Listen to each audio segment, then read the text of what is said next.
Welcome to Lesson 4.4, Topic 4, Lesson 4, about atomic structure of atoms. And we're going to talk about quantum numbers today. I'd just like to tell you, first off, that if you are starting right at 4.4, I highly recommend you go back and watch Lesson 4.3, where I talk about electron configurations and electron diagrams. It will help make a lot more sense of what we're going to be doing today. So there is a little prior knowledge that would be very, very helpful. So go back and take a look at Topic 4, Lesson 3, about electron configurations and diagrams. It'll make quantum numbers a lot easier. So I'm Mr. Rast, and let's get started. So based off of what we were just talking about on the last lesson, electron diagrams and electron configurations, you should be able to understand this definition. If you didn't do these things the last lesson, this might be a little confusing. So the first definition is diamagnetic. Elements that have all of their electron spin paired. So diamagnetic elements are elements with all of their subshells complete. And what I mean by that, I'm just going to use a little, what I mean by that is, let's see here. So let's do the electron diagram for hydrogen. Hydrogen is 1s and it only has one electron in it. So that would be hydrogen. Boy, it's really crooked. Whereas, I don't know why this is like this. Okay, helium would be 1s with 2 electrons in it. And again, if you don't know what I'm doing, please go back to the last video. So by definition of what diamagnetic is, elements that have all of their electrons spin paired are diamagnetic. By that definition, would hydrogen have all the electrons paired? No, this would not be diamagnetic. So diamagnetic would be this one here. Helium would be diamagnetic.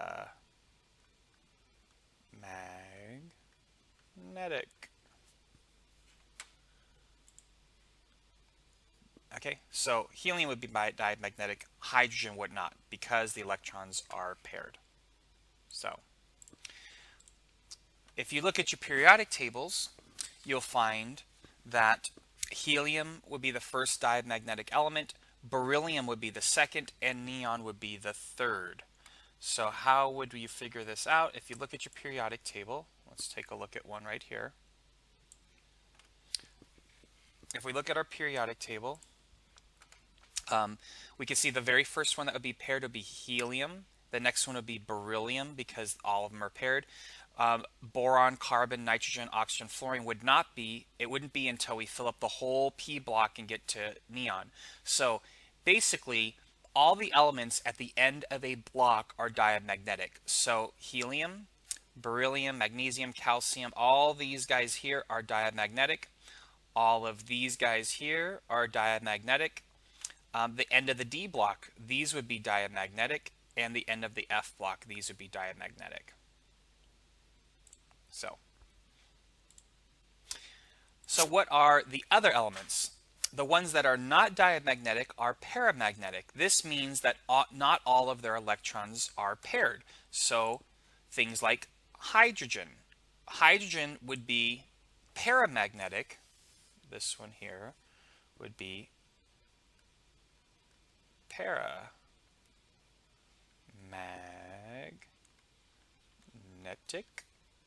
because not all the electrons are paired. So helium would have them paired, hydrogen would not have them all paired, so that would be paramagnetic. Most of the elements are paramagnetic. Paramagnetic elements are strongly affected by magnetic fields, whereas diamagnetics elements are not very strongly affected by magnetic fields.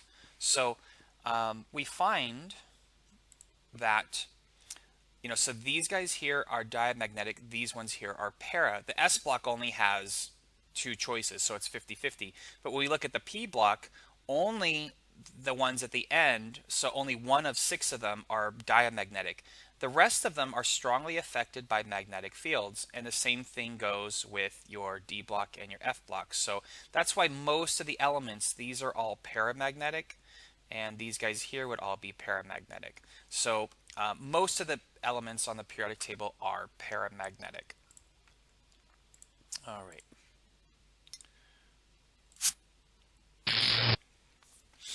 Now, I've been recommending throughout topic 4 to make flashcards of the different scientists and what their contributions have been in chemistry.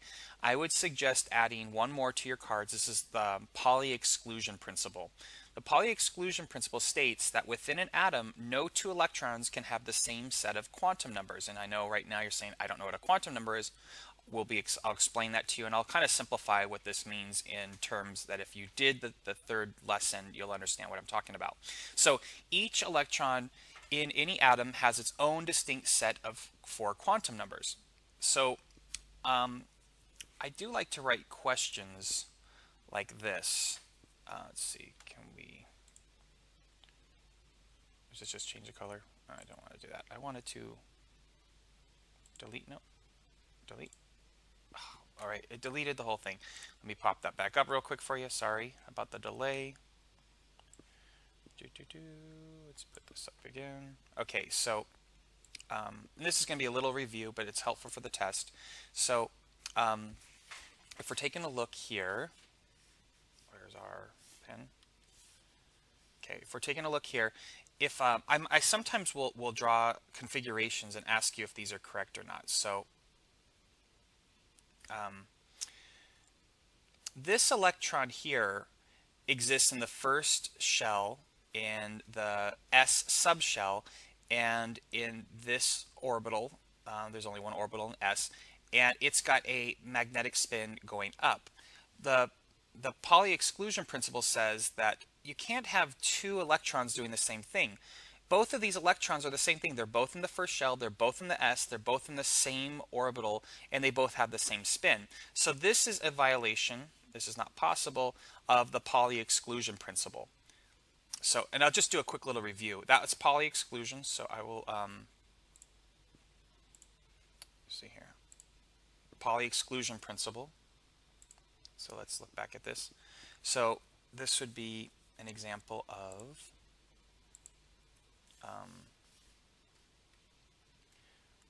the Pauli exclusion. What if I did this? This is another way I could do something wrong. What if I just went right to,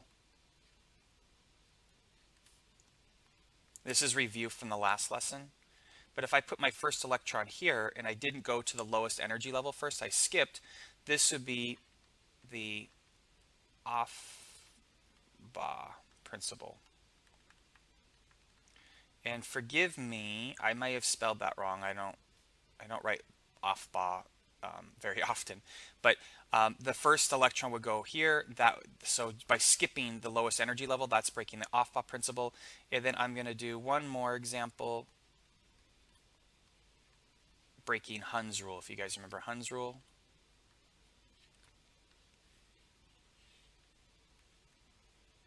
So anyways, this one is also wrong, and that would be because the Aufbau principle is broken.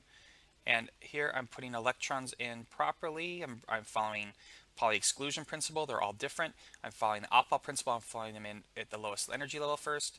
But now, if I have extra orbitals that I can put them into at the same energy level, they will be apart before they pair up. So this is breaking Hund's rule. Okay, so that's not correct either. So what I should have done here is move this electron over here, so they should be separated first. And in the Aufbau principle, I should have moved this electron into that one. It shouldn't have been over there. So anyways, Pauli exclusion principle, Aufbau principle, and Hund's rule. Please familiarize yourselves with those. Those are important. Okay. Now, let's talk about quantum numbers. Quantum numbers are a set of four numbers. There's four numbers, and I think of quantum numbers as like the address of a house. You can't have the same address for different houses. Otherwise, think about mailing things. Whose house is going to go to. So it's kind of like an address to a house. And the first number might be like the country. So it's kind of a broad thing. So the shell it's kind of a broad thing. And I think of that maybe like the country. The subshell would be like the zip code. So now in your country, I can kind of zone in and kind of get this large group, but much smaller than the country. That would be like the zip code. Your orbital would be like the street. Now I've got the right area. Now let's find the right street. And then our spin would be the specific spot on the street, kind of like the number on the street, the address. So it's kind of broad and it goes down. It kind of pinpoints the electron. So we use quantum numbers if we want to talk about a particular electron. We can use quantum numbers for that. Now, the first quantum number is the shell. So remember, it's going to be 4. The first one's going to be shell, and it's represented with a lowercase n. The shell will start with, can be as low as 1. And then it can go 1, 2, 3, all the way up to really an infinite amount of numbers. But it starts at 1 and then it moves up. It can't be 0 and it can't be negative. So electrons and shells with higher values, so as we increase in number, are farther away on average from the nucleus and will have more energy and less stability than electrons and shells at lower levels. So this is just 1 would be the closest to the nucleus, 2 is further away, 3 is further away. We're going to want to, by Aufbau principle, we're going to want to fill those lowest shells first. The subshell is represented with a lowercase l. This is not an I, this is a lowercase l. And in cursive, I usually write, that would be how I would write this. When I'm handwriting, I would write a capital letter for, I would print a capital letter for capitals, and I use cursive for lowercase letters, so not to confuse that with a 1 or an I. So it's a lowercase l, and it starts at 0, and then it can go up infinitely, so 0, 1, 2, all the way up. So this describes the shape of the electron's orbital. The subshell describes the shape, and if you remember back from the third lesson in this topic, we talked about the different shapes of the S, the shape of the S and the P and the D and the F, and that's the subshell, the shape. The third number is the orbital. This is where the electron resides in it, and sometimes this is referred to as the magnetic quantum number, so that might help on remembering that this is a lowercase m with a subscript of an L. So it's a lowercase m and a subscript of a lowercase l. This describes the electron's orientation in space, whether the electron path lies mostly on the x, y, or z axis of a three-dimensional grid. So it can be the m sub l, the orbital, can be a negative number, 0, or a positive number, and I'll give you more examples of that shortly. Okay. The last quantum number is the spin, m sub s. It will only be positive 1/2 or negative 1/2. Your spin will be either positive, it's only two choices you're going to have, positive half or negative half.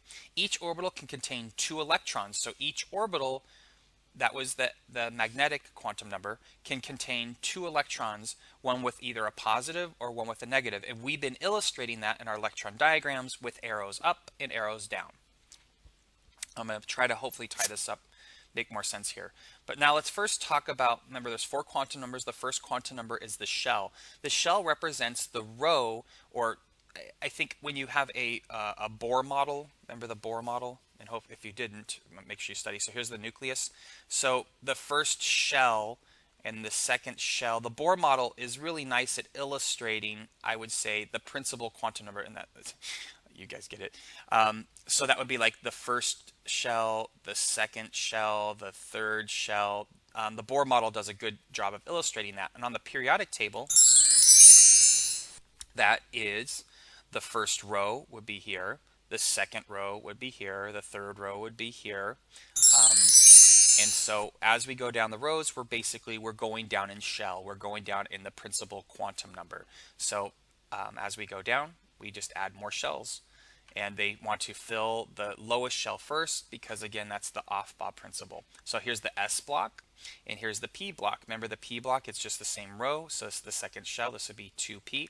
But remember from the last lesson that the D block fills at one lower shell. So even though this is the fourth row, remember you subtract 1 for the D block. And when we talk about the F block, we subtract 2. So we go from the 6th shell. When we fill into the F block, we subtract 2 to the 4th shell.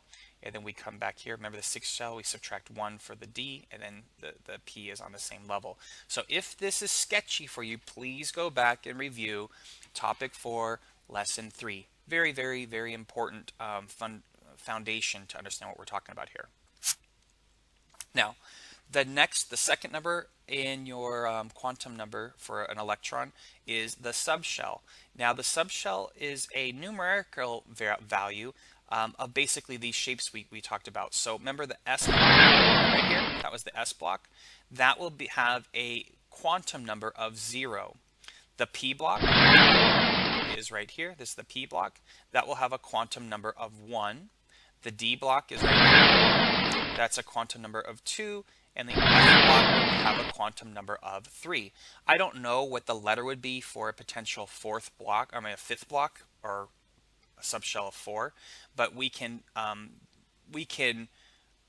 predict what will happen. So 4, I don't know what letter that would be, but it could be 5, 6, 7. These are just the extra subshells that would be filling. So that would just be numbers. I don't know what letters people would give to it. Anyways. That's our subshells. That's our second number. And we've done this again from the last lesson.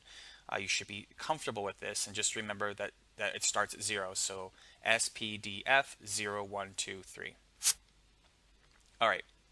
We were talking about these subshells and orbitals. And at the very beginning of Topic 4, I was talking to you guys about there are 4 different orbitals, and they are listed in lowest to highest energy level. You might remember this slide and me talking about this in class.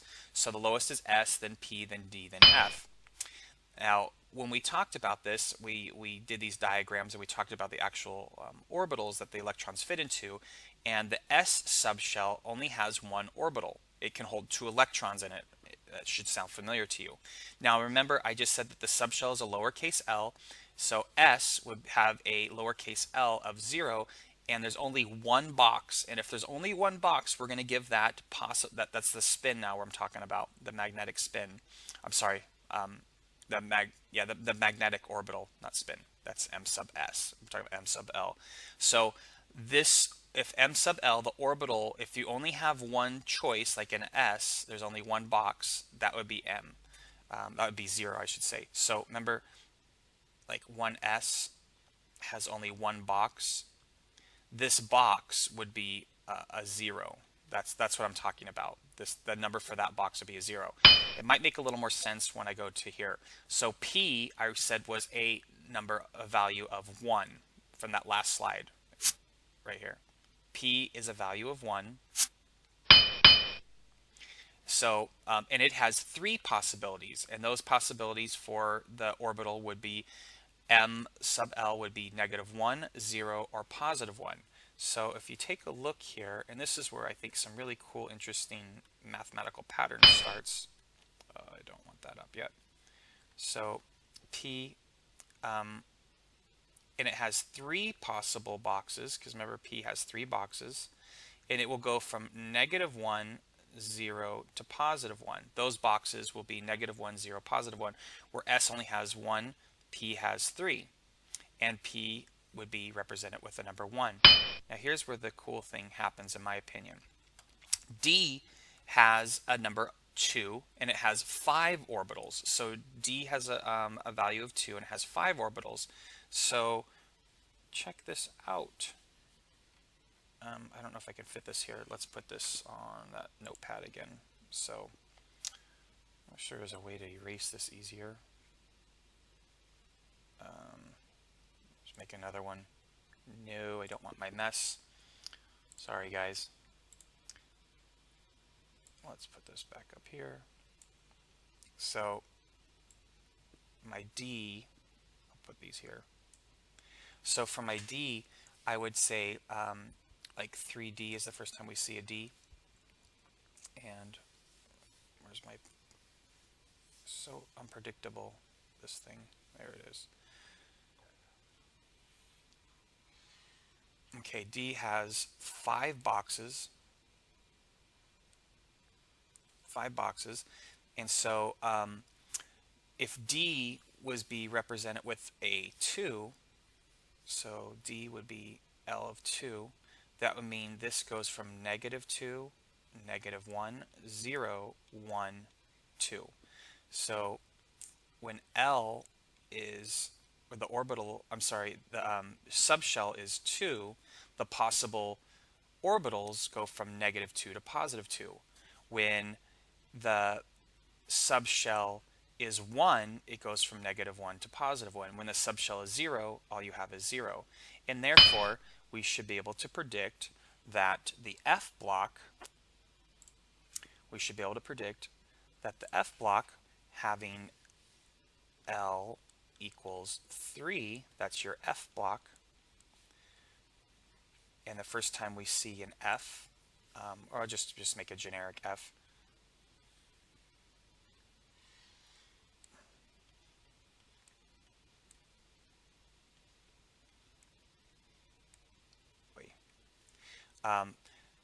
F would be 3. So if when the subshell is 2, the orbitals go from -2 to +2, and vice versa. So negative when F is is it freezing up again? I'm telling you, this pad is not my friend. -3, -2, -1, 0, 1, 2, 3. So that's kind of cool. So F is got a subshell of 3, and its orbitals go from -3 to +3.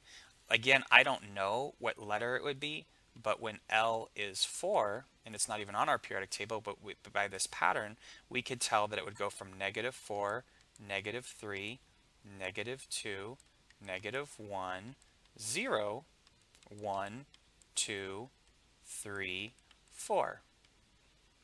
So it would be 1, we'd have 1, 2, 3, 4, 5, 6, 7, 8, 9.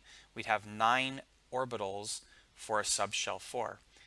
If the subshell was 5, it would go from -5 to +5. So it's a really interesting mathematical pattern here. And I find it extremely fascinating because all matter is made up of atoms, and atoms have this mathematical pattern when you look at the quantum numbers, and we can predict things that we've never seen before. And we would be able to know a lot about their properties based on this pattern. To me, I just think it's really cool that there's something that it's all mathematically based. I don't know. That's just me. Sorry. I think it's cool. So let's go on.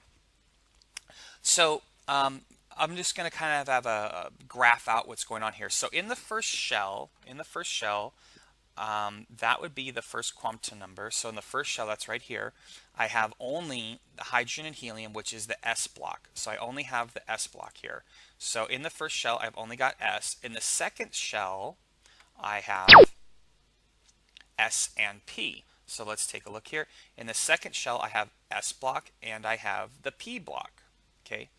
The next one's a little bit tricky. You might think, well, the third shell has just S and P also, right? But if you take a look here, I said the third shell has S, P, and D. Well, let's take a closer look at what's going on here. The third shell has S and P. Now look what's happening here. The fourth shell has 4S, but what is this? This is not 4D, this is 3D. So the third shell has S, P, and D as a possibility. So in the third shell, we have S, P, and D. I don't have room on here, but we could have put the fourth shell, and the fourth shell would have S, the P. This is 4D, but also remember you subtract 2 for F. So at the sixth here, this would be 4F. So the fourth one has 4S, 4P, 4D, and 4F. So here is another interesting mathematical pattern. The first shell has one subshell. The second shell has two subshells. The third shell has three subshells. We just determined the fourth shell has four subshells. And even though our periodic table doesn't go this high, we can predict the trend, the mathematical pattern here, that the fifth shell would have five subshells. Now, the subshells for your subshells, you have in S you have one subshell. For P you have three subshells. For D you have five subshells, and like we talked about before, F has seven subshells. I'm sorry. The subshells S, P, D, F have one orbital, three orbitals, or five orbitals, and F would have seven orbitals. I apologize for saying that wrong. And you can stick electrons in here. This would be your magnetic spin, and that would be represented with an M sub S, M lowercase s subscript, and that would be either positive half or negative half. That would represent these arrows. So let's do a little practice here, and let's see if you can follow along and understand what I'm talking about here. So let's just example. What would be a possible... Is this not writing?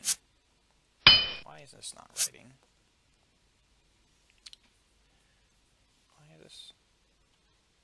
There it goes. So a possible quantum number for this one here would be, okay, it's the first shell, so the first quantum number would be 1. It is in the S block, and we said S was 0. It's only got one box, so that's 0, and it's up, so we're going to say that this is positive 1/2. So I don't know if you can read that very well. I don't know if I can change the color on my... I'm sure you can change the pen ink color. I think yellow will look nicer. So this would be 1, 0, 0, positive 1/2. 1, S is 0, this box is 0, and it would be positive 1/2 because we're going up. And that would be this electron here. Let's try this electron. See if you can pause it and pause this video and see if you can predict what this electron would be. And hopefully you tried. Let's see if you got it right. So the first number would be 2. It's in the P, so that would be 1. P is 1.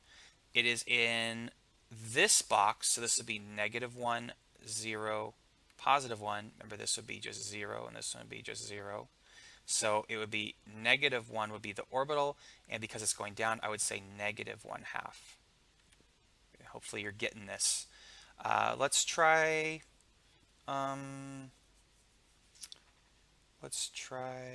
this electron here.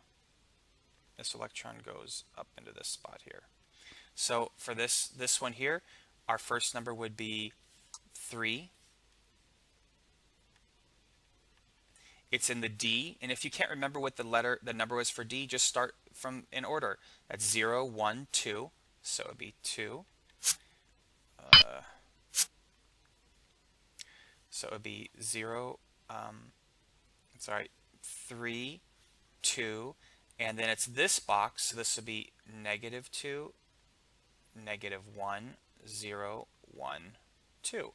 So we'd say the next number would be -1, and it's going down, so I say -1/2. Notice every electron would have a different quantum number, a different address. And what principle is that? Hopefully you remember that's the Pauli exclusion principle. Don't forget that for the test. Okay, so graphically showing this, now actually using the proper letters here. So shell, subshell, orbital, and spin. So the shell, at the first shell, you only have one subshell, and that would be S, and it only has one box, and it could be positive or negative. On the second shell, we have a possibility of S and P. So remember, this would be, I will change the ink color again. Where pointer options, ink color, let's make a dark one. Let's make it dark blue.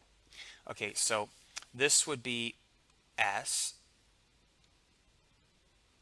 This would be S. This would be P. This would just be that one box. And this one here, these three numbers represent the three boxes for the P. And then these would be the arrows in those boxes. On the third shell, we can have S, we can have P, and we can have D. S has one shell, P has three shells, and D has 5 shells. So that'd be -2, -1, 0, 1, 2. So that's what we're talking about here and where the arrows would go. So with that, these are the kind of questions you get with quantum numbers and textbooks, AP exams, and I try to mimic what their questions are like a lot so that you will be well prepared for another teacher in the field of chemistry or sciences or whatever you need to do. So what is the maximum number of electrons that can occupy the third shell? These are the kind of questions that we see in chemistry regarding quantum numbers. So it seems a little confusing at first. You're thinking, I don't know where to start. It's not that bad. You just have to go back to what you know. So what is the maximum number of electrons that can occupy the third shell, or sometimes they call it the third energy level? What you got to do is count up all the possible electrons. So in the third shell, we determined that you can have a 3s, correct? A 3s in the third shell. So let's take a look again. The third shell is this one here. We can have a 3s. So that would mean we have 2 electrons here. What else can we have in the third shell? Can we have a 3p? Does the third shell have a p? It certainly does. So we can add up another 6 electrons because of that 3p. Is there a possible 3d? And this is where people make mistakes. They'll say, no, there is no 3d. They look here like, no, there is no, the third level does not have a 3d.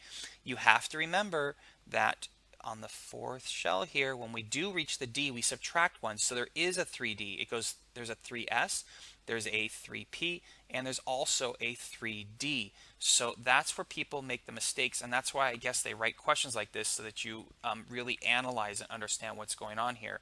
So there is a 3D, and there's 10 electrons in it. So how many possible electrons can be in the third shell? You would add them up. 2 plus 6 plus 10 would be 18 total electrons in the third shell. That would be the answer to this. Okay, so workshop 4.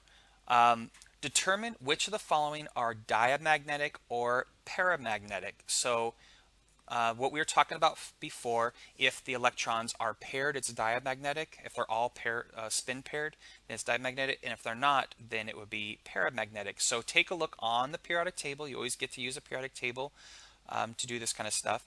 And figure out if sodium, xenon, mercury, iron, calcium, aluminum, helium, oxygen, figure out which of these are diamagnetic or paramagnetic. If you want a table or something like that, go for it.